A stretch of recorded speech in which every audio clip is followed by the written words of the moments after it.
നമസ്കാരം. നിങ്ങളിപ്പം കാണുന്നതാണ് മുംബൈ CST റെയിൽവേ സ്റ്റേഷൻ. അപ്പോൾ ഇന്ന് ഭയങ്കര മഴയും കാറ്റും ഒക്കെ ആയിട്ട് ആകെ യാത്രാ തടസ്സങ്ങളൊക്കെ ഒരുപാട് വന്നു.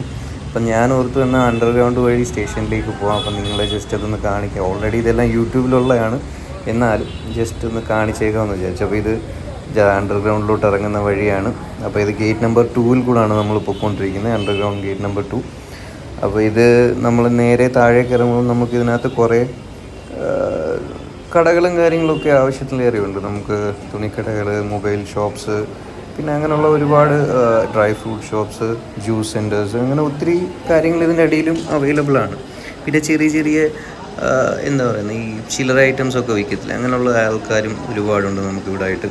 അപ്പം ഇന്നത്തെ ഒരു പ്രശ്നമെന്ന് വെച്ച് കഴിഞ്ഞാൽ, ഒരു 4 മണിയൊക്കെ ആയപ്പോഴത്തേക്കിന് ചെറിയൊരു നല്ലൊരു കോള് വന്നിട്ട് കാറ്റൊക്കെ ഒരുപാടുണ്ടായിരുന്നു. പൊടിയോടുകൂടിയ കാറ്റൊക്കെ ഒരുപാട് അടിച്ച് പെട്ടെന്ന് മഴ പെയ്തു.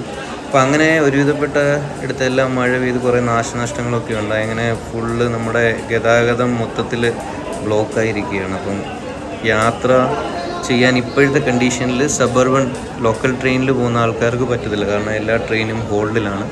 ഒരു അറിയിപ്പ് ഉണ്ടാകുന്നതിന് ശേഷമേ നമുക്ക് സ്റ്റേഷനിൽ നിന്ന് ട്രെയിൻ റിലീസ് ആവത്തുള്ളൂ. അപ്പോൾ അതുകൊണ്ട് തന്നെ എല്ലാവരും ഇന്ന് ബ്ലോക്കായിരിക്കുകയാണ് സ്റ്റേഷനിൽ തന്നെ. അതിപ്പോൾ നമുക്ക് കാണാം.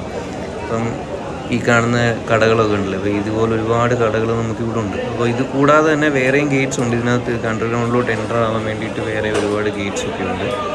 അപ്പം ഞാനിങ്ങനെ എനിക്ക് പോകേണ്ട ലൊക്കേഷനിലോട്ടുള്ള ട്രെയിനൊന്നും ഇപ്പോഴെങ്ങും ആവില്ല. എനിക്ക് ഉറപ്പായി എന്തായാലും ഒരുപാട് രാത്രിയാകാതെ വീട്ടിലെത്താനും പറ്റത്തില്ല എന്നുള്ള കാര്യം കൺഫേമാണ്. അപ്പം അതും എൻട്രൻസ് ആണ്, അണ്ടർഗ്രൗണ്ടിലോട്ടുള്ള വേറെ ലൈനിൽ നിന്നുള്ള എൻട്രൻസ് ആണ്. ഇതുപോലെയുള്ള ഷൂസിൻ്റെ കടകൾ, ഒരുപാട് കടകളുണ്ട്. ചെറിയ ചെറിയ കാര്യം വലിയ കടകളായാലും കുറേ ഉണ്ട്. അപ്പോൾ ഇതിപ്പോൾ നമ്മൾ സ്റ്റേഷൻ്റെ എൻട്രൻസിലോട്ട് എത്തിയിരിക്കുകയാണ്.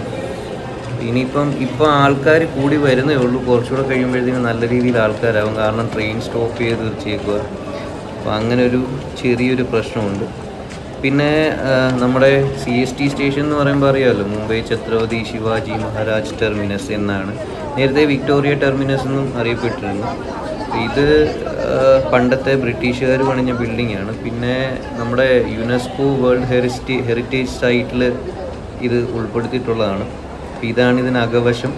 ഇനിയും ട്രെയിൻ 2 എണ്ണം കിടപ്പുണ്ട്. അത് പക്ഷേ ഒരു അറിയിപ്പില്ലാതെ അത് വിടത്തില്ല.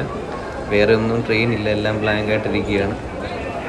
ഇതിനകവശം ഞാൻ കാണിച്ചു തരാം. ഇതിനകവശം നല്ലൊരു റോയൽ ഫീലുണ്ട്, നല്ലൊരു കൊട്ടാരത്തിൻ്റെ ഇതുപോലെ പണ്ടത്തെ കൊട്ടാരം തന്നെയാണ്.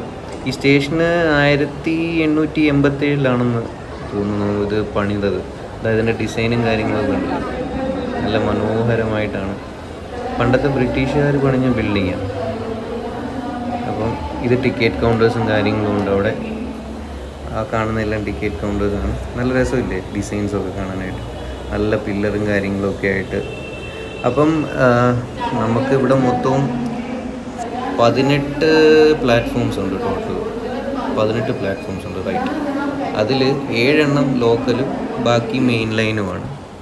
അതായത് ഇപ്പോൾ എനിക്ക് മോസ്റ്റ്ലി പോകേണ്ടത് വരുന്നത് 4, 5, 6, 7 കോമൺ ആയിട്ട് അതിലാണ് വരാറുള്ളത്. അതിലെങ്ങനെ ട്രെയിനില്ല, ഉള്ള ട്രെയിനെല്ലാം ഹോൾഡാണ്. ഇപ്പോൾ ഇനി ആൾക്കാർ വരാൻ തുടങ്ങുന്നതേ ഉള്ളൂ, ഒരുപാട് റഷാകും. അപ്പം ഞാനെന്നാൽ ഒരു സൈഡിലൊക്കെ ആകട്ടെ. ഇനി മറ്റൊരു വീഡിയോ ആയിട്ട് വീണ്ടും കാണാം. Okay, have A good day.